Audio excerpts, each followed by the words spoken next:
All right. Technical difficulties. Technical difficulties. My video. My computer decided to take a break. All right, so we're gonna get into this recap and see what everybody is saying about it. All right. So we're gonna go over here.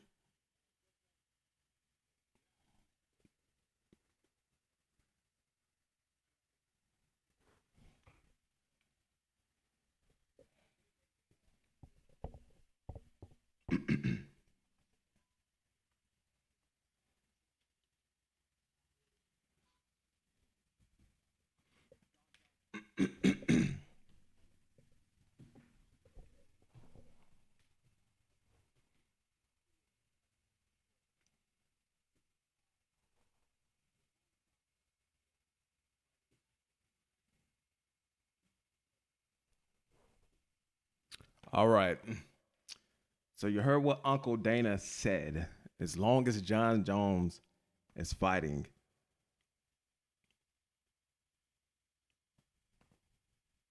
as long as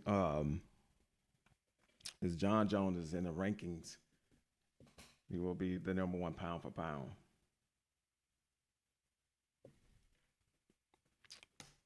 All right. If you didn't tune into my last live last night, and this is just going to be a recap of it, I briefly spoke about the business of combat sports. I spoke briefly about the current state. I said that the UFC has no cash cow. In fact, some of the most the cash cow of the UFC, they're kind of boring. So going back to what Dana White said, that as long as John Jones is in the UFC, he's always going to be pound for pound. You know why? Simply because Islam is not marketable. At the end of the day, you can look at any promotional combat sports fighting. You can look at it from perspective of business. See, a lot of fans get caught up on a lot of fans get caught up on the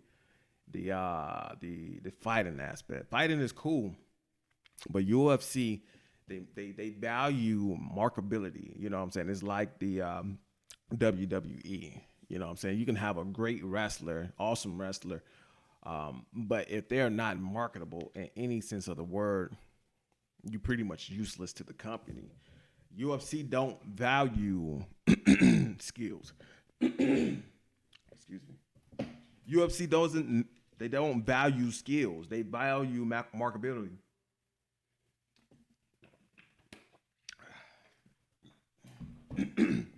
They value markability because if that's the case, Demetrius Johnson will still be in the UFC. But this is the thing, though. Demetrius Johnson didn't speak out. He didn't trash talk a lot of people. Pretty much, he was just a really, really good fighter, a really awesome fighter. But the UFC couldn't promote him. Uh, they couldn't put him out there because you know what I'm saying. First off, the division, nobody's watching the division, and two, and two, nobody doesn't want anyone that is not going to sell a fight. Demetrius Johnson didn't sell fights. He didn't. He did the bare minimum. Skills and technique was awesome. As you can see right now on his YouTube channel, he's dominating. He's doing everything.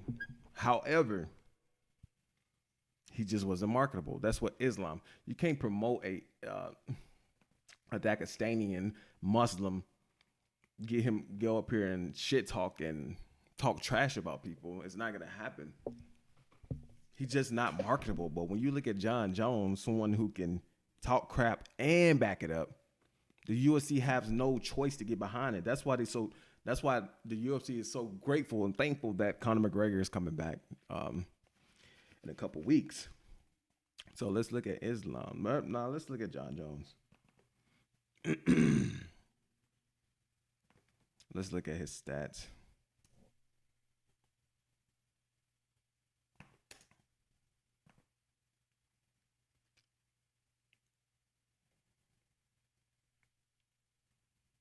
All right, we're gonna look at some of his stats.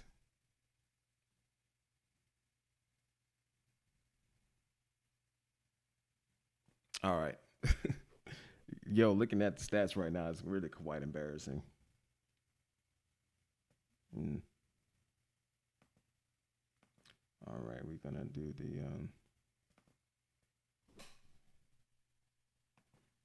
all right, we're gonna go ahead and do this real quick. Like, just do some side by side comparison.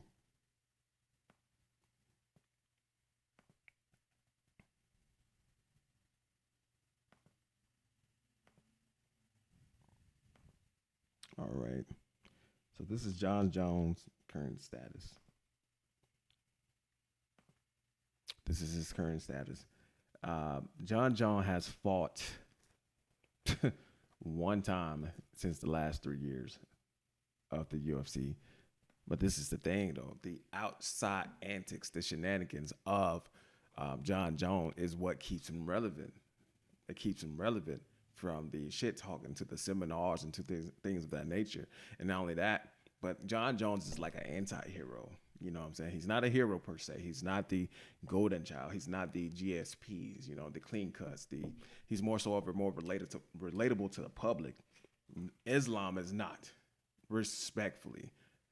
He's an awesome fighter. I think Islam is a great fighter, but at the end of the day, nobody can relate to a Dagestanian, you know. You know who can relate to Dagestanians? Dagestanians. You know what I'm saying? And he's big over there in that country.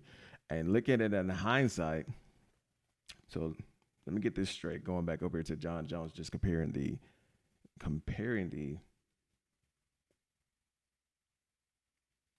So we're just gonna stop it at 2020. Since 2020,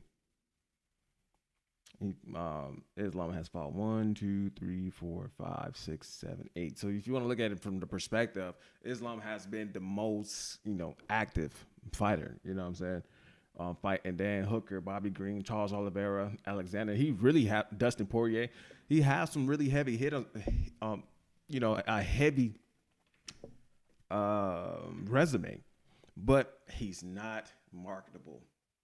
Truth be told, the UFC secretly wanted Dustin Poirier to win.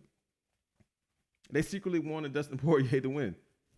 They wanted him to win. They wanted him to be able to knock this guy off his horse, and so they could become more marketable.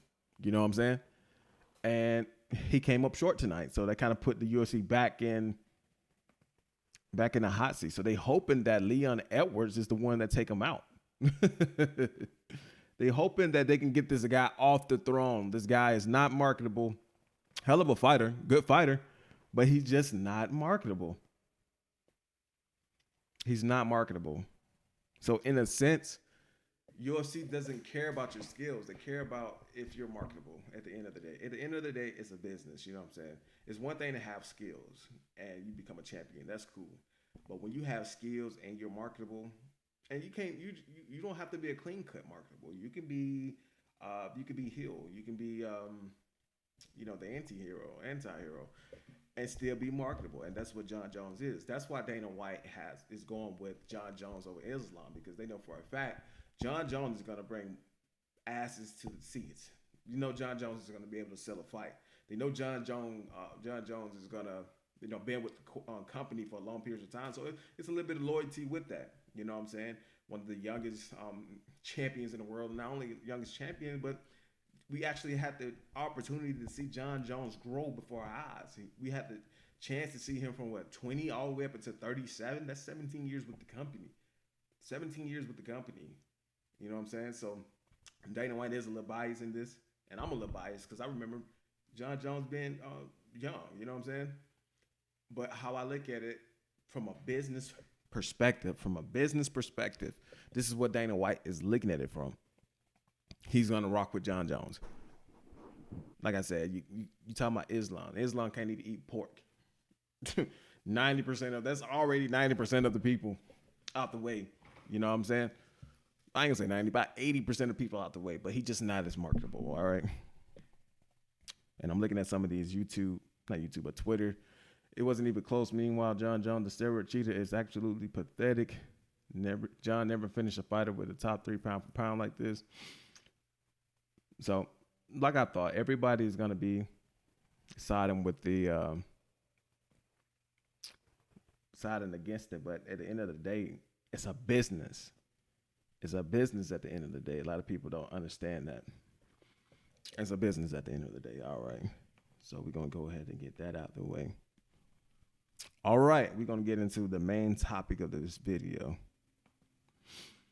All right, we're gonna get into the main topic of this video. I just had to get the John Jones versus Islam pound for pound out the way. Recap of it. Islam is not marketable. He's not marketable to the eye. You know what I'm saying? A lot of people are not tuning in and going to watch a fight because of Islam. I promise you this. I'm gonna end on this note. If John Jones was the only star on the card, I think he'll be able to sell it out before Islam. Yep. If John Jones was the only superstar on the card, like in the main event, which is entirely just impossible. This is not how the UFC is structured. If John Jones was the only star, that was headlined on this card, he'll be able to sell seats, sell pay-per-view way faster than Islam. I'm willing to bet money on that. All right. So we're going to go with, we're going to start with was UFC 302 boring? A lot of people on Twitter are saying that it was boring. Let's look at it. Let's look at some of the people. I think Nate Diaz even said that it was boring.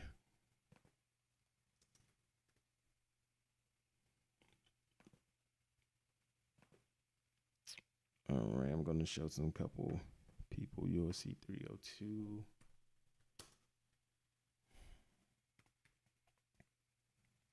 All right.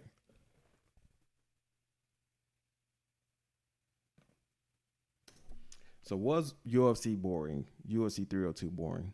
Oh, well, if you say it's boring, then what is the comparison? Which card are you comparing this card to? You know what I'm saying? Anyway, and what's the standards of a boring or just not entertaining card? What is the standards? What are we comparing this to? Before we even begin with. So what are we comparing this to? I would like to know this.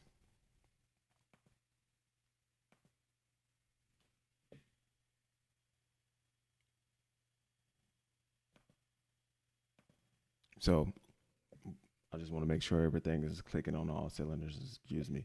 So, all right. So we're going on Twitter. I like to get a lot of my resource engaged people off of Twitter and Instagram. UFC 302 was garbage. UFC 302, boys we eating. Damn, this UFC 302 has been one of the most boring UFC events in a long time. UFC 302, zero fighting. No one wants to watch wrestling. 302 has been boring. You get the jizz of this all, man. You get the jizz of this. All right. So the question is, was UFC 302 boring? Well, my question is to you, what are we gauging this not entertaining card on? You know what I'm saying? How I look at it as a fan, as a true fan of the sport of boxing, and also a person that was able to compete, not compete, but actually train in the realm of MMA, from boxing, MMA, boxing, Muay Thai, and Jiu-Jitsu. That's my background, and my foundation is boxing. So my question is, if you're saying that this card is boring, what are we basing this off of? You know what I'm saying? Let's get this understood. A lot of UFC fans are not watching UFC or MMA for skills. They're not watching this art solely off of skills. They're not watching UFC off of skills. What they're looking for is chaos. They're looking for chaos in a sense of they don't care if you know how to do jiu-jitsu. They don't care if you're a black belt in judo. They don't care if you are a Olympic wrestler. They don't care for this. What they're looking for, they expect. A lot of UFC fans expect the Max Holloway versus Justin Gaethje finish type of fight. They're not looking for, you know what I'm saying, skills. They're not. A lot of UFC fans are not looking for skills. What they're looking for is utter chaos. They're looking for utter chaos in this. They're not looking for skills. You know what I'm saying? And it's really sad because how I look at it as the one that purchased this card and actually sat down and watched it, I thought it was pretty entertaining. Was there fights that wasn't as entertaining? Of course. That's what any pay-per-view card, you know what I'm saying? But which fight was boring? Now, when I say this, I'm looking at this solely for the main card. I'm looking solely from the main card perspective. So what I'm going to do is I'm going to pull this up because that's when I started watching. That's when I started watching the card. So what I'm going to do, I'm going to just pull this up. No, I'm not going to watch. I'm not going to pull up any highlights. I don't want to risk the chance of getting flagged. So we're going to start with Randy Brown versus Dos Santos. First and foremost, let's get this understood. This probably was the third best entertaining fight on this card. You know what I'm saying? This fight right here showcased a good skill of boxing, jiu-jitsu, and adversity on Randy Brown part. You know what I'm saying? They also just showed him. But like I said, a lot of fans, they're not looking for skills. They're looking for chaos. They're not even looking for controlled chaos. They're looking for the pure soul entertainment or two guys in there gladiating, shield on shield, knife against knife, gun on gun type of fight.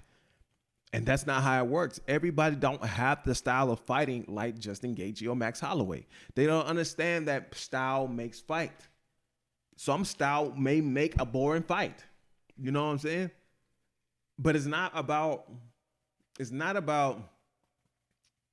honestly, truth be told, a lot of these fighters go in there and fight, they fight. They could give a damn of what the crowd think. You know what I'm saying? But this is what happened. The UFC has babied a lot of fighters. But a lot of fans. They have babied a lot of fans and given them what they want as far as like just entertainment. You know what I'm saying? They know they're going to get two guys in here, both of them not as skillful. They're going to get in here and throw punches to somebody get knocked out. The UFC have catered a lot of fans on this. They put on countless of shows. So now the standard is there's no standards when it comes to skills. You feel me? So now a lot of fans, they don't care if you can wrestle. They don't care. Trust and believe. I was highly upset when Islam took Dustin Poirier down and choked him out. I was upset. I feel as if amazing fighter of that magnitude don't have to end a submission. Let's go TKO. But at the end of the day, it's about skills. You know what I'm saying? If you want to watch a single martial art in this base, go watch combat karate. If you want to go watch something that's solely in this art, go watch jiu-jitsu. Go watch boxing. Go watch these things. Because if you want some all-out brawls, you know what I'm saying, with some skills, go watch boxing. MMA is a true mixed martial art form. But a lot of fans don't like that. They don't prefer skills. They don't like the skills. Some do, some don't. But I would say this: the old school MMA fans, which is myself, been watching since Pride days, have, you know what I'm saying? We enjoy the overall aspect of mixed martial arts. We know that because at one particular point in time, it was jiu-jitsu versus wrestling versus striking. Nowadays, all these fighters are just they everybody knows a little bit of something. You know what I'm saying? But fans don't value true skills of MMA. So going back to what I was saying with Randy Brown and Santos, this was an awesome fight, a great fight, a very great fight. I feel as I'm gonna tell you the only fight on this card that I was was two fights on this card that I was actually not as entertained with was Sean Strickland and Paulo Costa. And Nico Price versus Alex Morano. Honestly speaking, I don't even know how these two even got on the card. So somebody please explain this to me. So I watched this card right here. I watched, like I said, from 1, 2, 3, 4, 5, all the way up into the main event. I watched it. And like I said, the only two, if I had to rank it, of course, Islam and Poirier is going to be number one. That's a no-brainer. Kevin Holland, number two. Randy Brown, number three. Sean Strickland, number four. And Nico Price, number five. Those fighters, number five. But how I'm looking at it, it wasn't a boring fight. These fights wasn't boring. They were not boring. You probably just wasn't entertained. You're not looking at the skills of these fighters. You know what I'm saying? And the matchmaking with the UFC is undoubtedly great. They put these fights against each other, knowing that it's going to be a conflict of interest. You know what I'm saying? Or it could be a conflict with no interest. Because you got Sean Strickland versus Paulo Costa. These two guys, they know that none of them are going to go for a takedown, so it's going to be a pretty much stand-up fight. You know what I'm saying? So let me go back to this.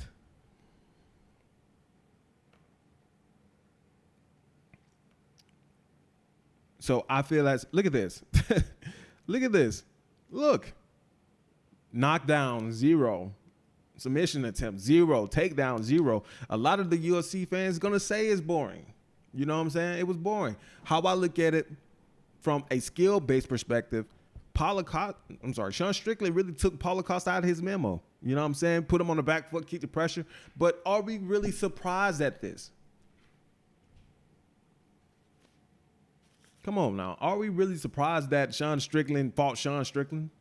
Are we really surprised that he did the same thing he's been doing since the last fight, since Izzy Adesanya? Are we really, not before Izzy, are we really surprised Sean Strickland's fighting like this? This is the thing.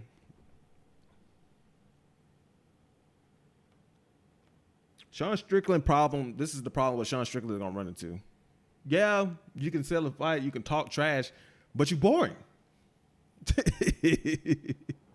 If you're going to talk trash and be able to put on an exciting fight. I would say, like I said, if I had to rank these individually, Paulo Costa versus Sean Strickland was definitely fall to the wayside of not entertaining. But how I look at it, he just took Paulo Costa out of his skill. But like I said, are we really shocked that this happened? Are we really shocked? Are we really shocked? No, we're not. All right. So moving on. Again, Islam versus Poirier. I'm going to add another marker to this stream.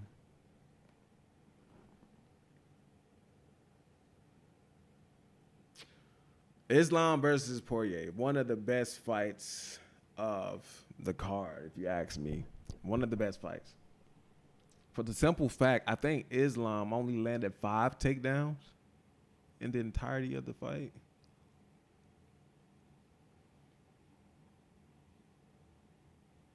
Let me see.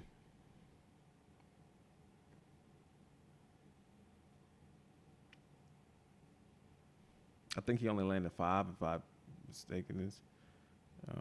Yeah, five takedowns, you know. So listen, I had Islam winning all the way up to the point, but this is where Dustin Poirier gets a lot of credit. This, even in defeat, Dustin Poirier still gets highly praised even in losses, because everybody likes an underdog. Everybody likes a person with the story. You know what I'm saying?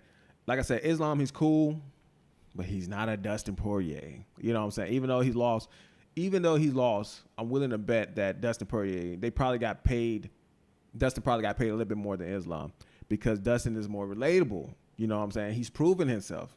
Dustin Poirier is more relatable. So even though he lost, it showed a lot of things against Islam. First off, it showed that he is beatable. He's very beatable. Very beatable. And I tell everybody all the time, you learn a lot more from a loss than a win. You feel me? You learn a lot more of a loss. You learn a lot from losing versus winning. So when Islam submitted Dustin Poirier. And when he said that this could possibly be his last fight, that made a lot of people feel some type of way. But at the end of the day, we understand. You know what I'm saying? You get up every day, put your body through all this rigorous training and stuff like that. Bro, that shit is tiring. So everybody understand. And like I said, this was just more so a political move on the UFC to get Islam out the way. They wanted Dustin Poirier to win. Trust me, Dana White, if he could have manipulated, if they would have gone to a decision and it was very close like that, they would probably gave it to Dustin because they want Islam out the way. He's not marketable. He's cool. He can fight. Yeah, that's cool. But you don't have a story. People can't relate to you. You're not as entertaining as Dustin Poirier is. They want Islam out the way, and they're gonna get him out of the way. I don't know how they're gonna do it, or who's gonna be able to do it, but they're gonna get him out the way. Just watch and see. I'm willing to bet my dollar on that. They're gonna get him out the way. Dustin Poirier is talking about retiring. Truth be told, I don't think nobody's upset at this. I don't think nobody's upset that he's actually retiring. It's unfortunate that, you know what I'm saying, he'll go down as a legend without a belt, but it's a lot of legends without a belt in the UFC. Who was a legend? I think Tito Ortiz, he won the belt at one point. I think Sean Muscle Shark Shirk, he won the belt. He will be fine. But how I look at it, if he would have won tonight, the UFC would have definitely loved that. They would have definitely wanted him to do that. Because like I said, Islam is not marketable. How I look at it, the card wasn't boring. It wasn't boring. It's only boring to the masses because they want an all-out war. They want an all-out brawl. They want a Max Holloway versus Justin Gaethje. You know, a lot of people are saying that's the best knockout of all time.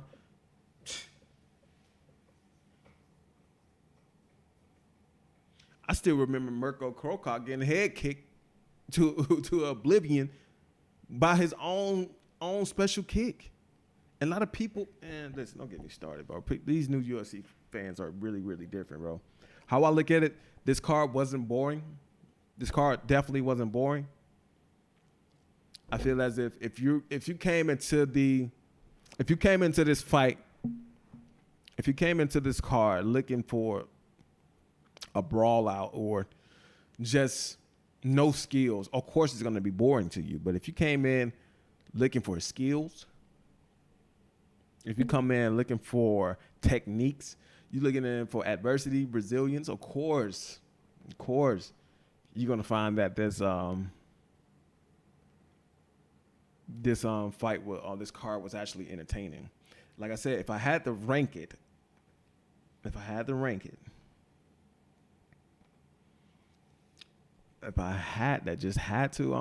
it, Dustin versus Islam is definitely number one. Fight of the night. Kevin Holland is number two. Number three is Randy Brown versus Don Santos. Number four is Sean Strickland versus Paulo Costa. And number five is Nico Price and Alex Morano. I don't see how that fight got on the card, but it did. Nevertheless, this card wasn't not boring. Fans just don't appreciate skills. A lot of UFC fans don't like skills. That's why they don't watch boxing. You know what I'm saying? Because they don't want to see a fighter be able to set up a punch for round number 3. You know what I'm saying? They've been setting up this punch since round number 3, and they finally lands it. They are not looking for that. They're looking for all-out war, all-out action, all-out fight. So that's just my little take on it. I could be wrong. Let me know. Do you think the UFC 302 was boring? Again, I don't think it's boring. Until the next time, people, I get up with you.